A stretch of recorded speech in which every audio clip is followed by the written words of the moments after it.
Donc Rodolphe Karl, vous avez cofondé Babylou et le succès ne s'est pas démenti depuis. Vous êtes aujourd'hui à 300 millions d'euros de chiffre d'affaires versus 28 millions il y a 10 ans. Donc vous avez fait x10 en 10 ans. Être bâtisseur de croissance sur le long terme, c'est être amoureux de son produit ou de son service. Et clairement, vous êtes amoureux de votre service. On a changé 6 fois de business model, on a appris en marchant. Et nous, on a une philosophie, c'est qu'il n'y a aucun échec, aucune réussite, il n'y a que des apprentissages. On a fait une crèche par an pendant 3 ans pour apprendre notre métier, avec beaucoup de proximité avec le terrain, avec les parents, avec les salariés, pour comprendre nous-mêmes. Et puis une fois qu'on a bien compris notre modèle et qu'on s'est dit, allez, là on peut accélérer, on est rentré dans une phase On réplique le modèle. voilà, d'accélération. Et puis on a été toujours en rupture avec les pratiques du marché. C'est-à-dire qu'on a réinventé le business model des crèches d'entreprise en disant maintenant, en fait, on ne va pas mettre des crèches dans les entreprises, on va permettre aux entreprises de prendre des places sur plein de crèches proches du domicile des salariés. Quand est-ce que vous vous êtes senti prêt pour aller à l'international ? On a appris, on a fait des erreurs, on a eu de la chance, on a eu des super succès et on a appris. On a essayé le Greenfield au Moyen-Orient, on a acheté une boîte trop petite avec un fondateur qui part en Belgique et j'ai mis moi-même les mains dedans en Allemagne en étant présent sur place et avec une stratégie d'acquisition d'une base assez costaud pour pouvoir absorber la structuration d'une organisation qui permet de scaler. Et les enseignements, ça a été quoi ? Quand on va à l'international, dans notre métier, le Greenfield, pas possible. Il faut s'associer avec une équipe. Et surtout avec des fondateurs qui partagent nos valeurs, qui ont la même ambition que nous et qui veulent s'associer à un projet où on va avoir un impact sur le monde si on fait bien notre métier. Alors, en Belgique, on a acheté un réseau et on a pris nous-mêmes le management. Et en Allemagne, on l'a très bien fait. On a pris un beau réseau avec une équipe extraordinaire, qui est la meilleure équipe en Allemagne, mais surtout qui est complètement associée au projet. Et c'est ce qu'on a répliqué dans tous les autres pays, que ce soit en Asie, aux États-Unis ou en Amérique latine. On a doublé de taille en 2 ans. D'accord.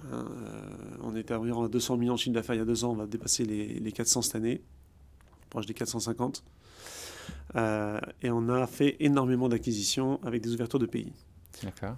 On a ouvert les États-Unis, on a ouvert l'Inde, on a accéléré au Moyen-Orient, on a consolidé en Europe avec le Luxembourg, et on a ouvert 2 pays en Amérique latine.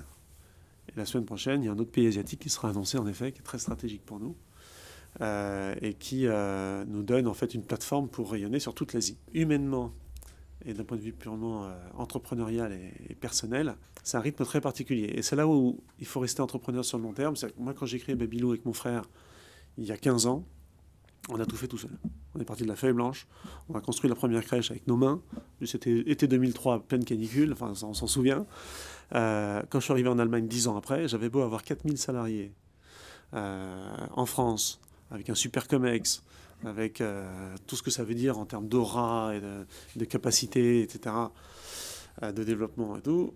Je suis arrivé en Allemagne, personne ne me connaissait. Il faut rester humble et il faut être un doueur tout le temps. Quels sont les autres risques que vous avez su bien gérer ? Et ceux où vous avez fait un faux pas, mais vous avez réussi à corriger le tir à temps ? Il y en a beaucoup. D'abord, le risque humain. Le risque humain, c'est que vous ne réussissez pas seul. La réussite, elle est uniquement collective. Et vos équipes, l'engagement de vos équipes, l'attachement aux valeurs, aux projets, tout ça, ça fait que vous êtes plus fort sur le plan économique.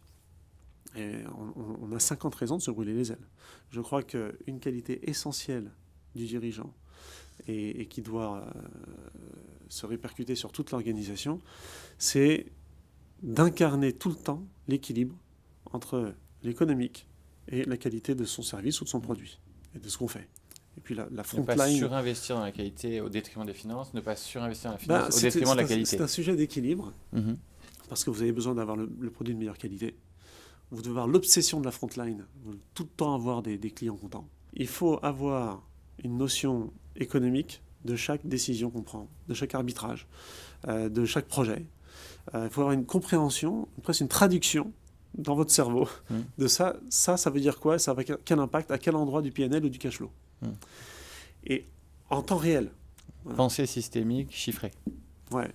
Et très souvent, les créateurs ont des formidables idées, sont des très bons product owners, sont vraiment le sens du client et tout. Ils ne Mais voient parfois, pas l'impact voilà. financier de leurs idées. Et je ne crois pas au seul tandem. Il y a un fondateur très inspirant et il y a un DAF qui est là pour... Non. Non. Cet Ça équilibre-là... doit être incarné par le PDG, cet Ouais. équilibre, cette frontline entre... Ouais.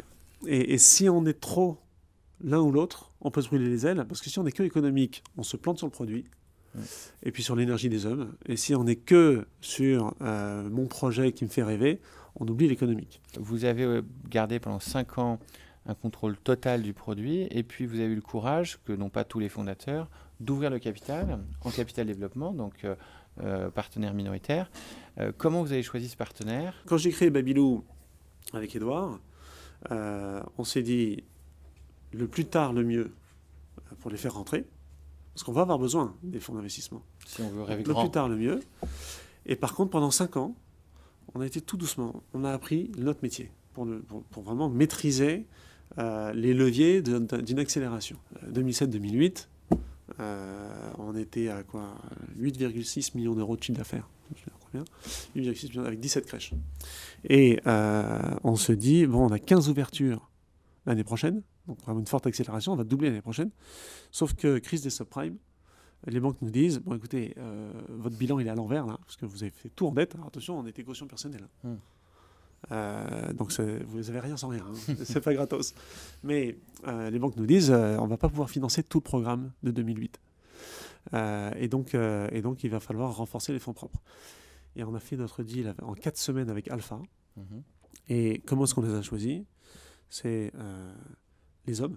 Et la philosophie, c'est vous nous aidez à passer un cap. On comprend que vous ne soyez pas long terme, mais il faut respecter que nous le sommes. Et donc, on maîtrise notre destin, parce que la liberté d'entreprendre, c'est la liberté de notre destin. Et nous, on ne conçoit pas d'être des managers de LBO où vous décidez quand est-ce qu'on fait on-off sur la boîte. Et au bout de 5 ans, on s'est dit, bon, on a une nouvelle dimension, on est passé à 200 crèches au bout de 5 ans avec eux. Et on s'est dit, bon, maintenant on a une taille assez robuste, on va pouvoir s'appuyer là-dessus pour aller à l'international.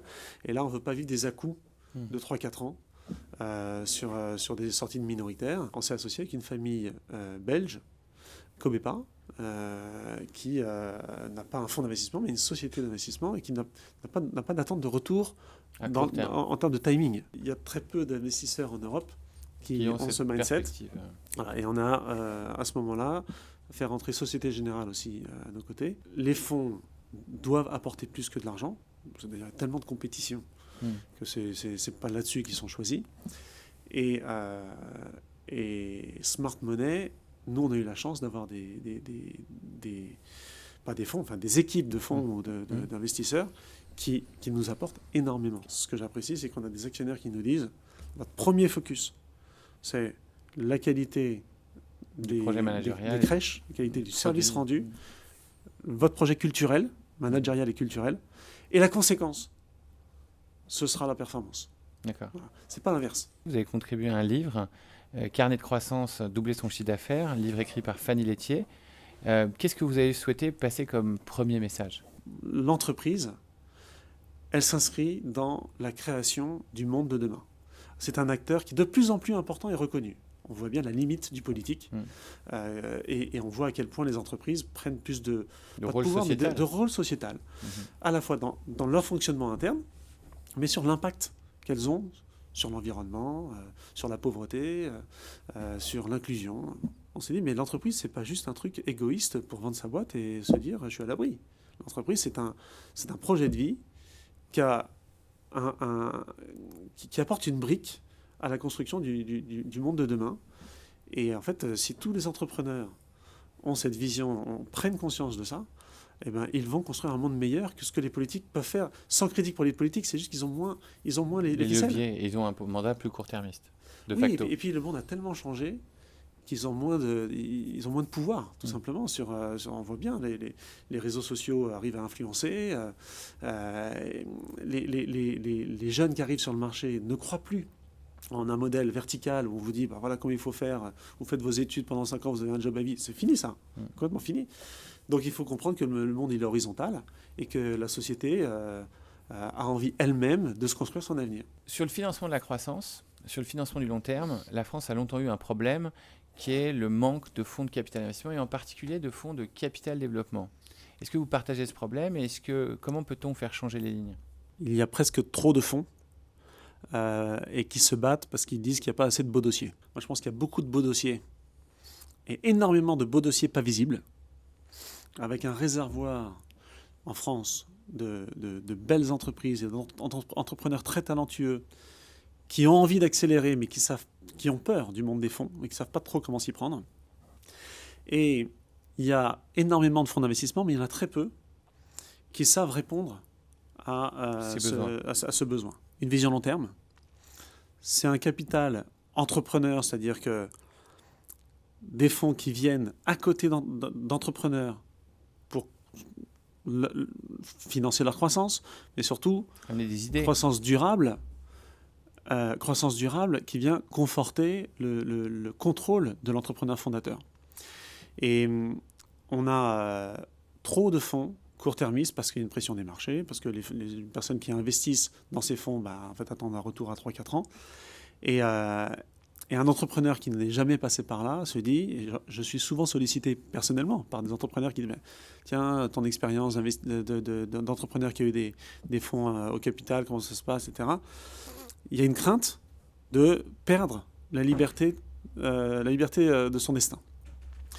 Et je pense qu'aujourd'hui, si je regarde chez Babylou, on a un capital qui est à 80% détenu par soit les fondateurs, soit des investisseurs de très long terme, aux côtés de notre projet. On a 20% détenu par un fonds qui est plus court terme, et on le sait, qui vient nous apporter une valeur ajoutée sur l'international, aux États-Unis, en Asie. Et ils font super bien le job.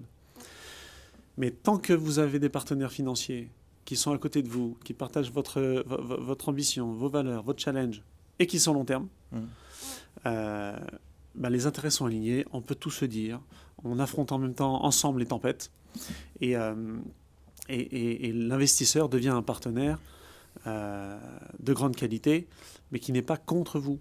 C'est construire avec. Exactement. En France, se crée le fonds Généo Capital Entrepreneur. Est-ce que vous en avez entendu parler? Société d'investissement et non pas fonds. Alors je connais très bien le projet Généo Capital Entrepreneur parce que j'ai eu la chance d'avoir François Rivolier, qui est donc fondateur de Généo, à mon board pendant 5 ans. Voilà. Il dirigeait avant les investissements de Société Générale Capital Partner. Et donc, je connais très bien François et je suis même un peu partenaire de Généo. Je pense qu'ils ont compris ça. Ils ont compris que des sociétés comme Babylou, ils sont arrivés très tôt, ils sont arrivés en 2013, qui ont une ambition mondiale, de long terme, avec des managers qui ont compris leur métier, qui sont passionnés, qui ont envie. Il y en a plein. Mais il y a un petit gâchis quand même en France de tous ces talents, tout ce réservoir qui n'arrivent pas à scaler parce qu'ils ne savent pas comment affronter le monde des fonds. Ils en ont peur, ce n'est pas leur culture. Et il y a très peu aujourd'hui d'investisseurs européens qui savent se poser à côté d'un entrepreneur qui a déjà une jolie entreprise et l'accompagner sur le long terme pour scaler à l'international, sur une diversification ou autre. Ce qu'il a fait visiblement avec vous. Il l'a fait avec nous et je pense que l'expérience qu'il a eue avec Babylou, s'il la réplique avec ses autres entreprises à travers Généo, ce sera très bénéfique pour les entrepreneurs qui sont soutenus par Généo. Merci beaucoup. Merci. Et donc, pour le long terme, continuer à construire un monde meilleur pour Babylou, pour les enfants et à l'international. Merci. Merci.